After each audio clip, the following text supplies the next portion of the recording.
Theron was a paladin of the Herald, sworn to take no life, to uphold the creed of his order, and to keep these lands safe.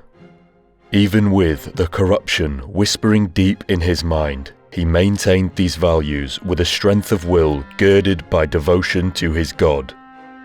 When 3 of the ancients began to terrorize a small village, he happened to tarry it all. He slew them with his mythical sword, Lion's Peace. He did this without hesitation and without mercy. The others did not live in the sense that he lived, and so Theron's vow remained unbroken in his estimation. The gods seemed to agree.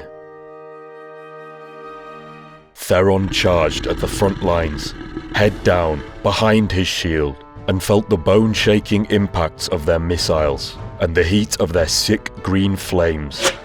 And yet he did not lose his footing, and did not falter. Soon, his shield made contact, exploding in a white divine light that threw his opponent 100 yards into the air. His longsword, glowing in hallowed spirit, struck out at 2 more of the others, cutting deeply and setting them afire. He heard their otherworldly screams and knew that they felt the anger of creation. It wasn't often that Theron ran from an opponent, but he found himself fleeing towards the caven's exit, away from the towering, bladed thing that had just tore a hole in his armor. The armor that had been blessed by creation and taken many such blows before without so much as a chipped pauldron. Theron knew fear then, true fear, deep within his soul, and he was consumed utterly by it. But when the cavern began to shake, and stalactites crashed down to the ground around him, and the cavern's exit collapsed, Theron found himself again.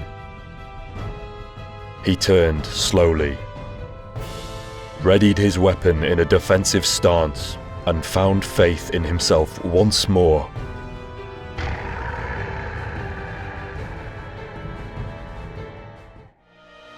His body barely held together, breathing ragged, blood trickling from what felt like 1,000 wounds.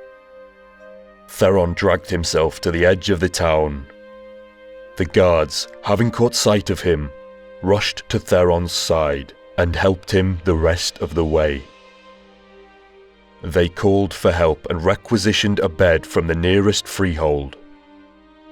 They began the arduous process of removing his armor.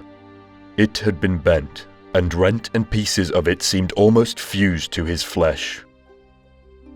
They had never seen armor so mistreated, so completely ruined, so apparently useless against whatever it had been that Theron faced.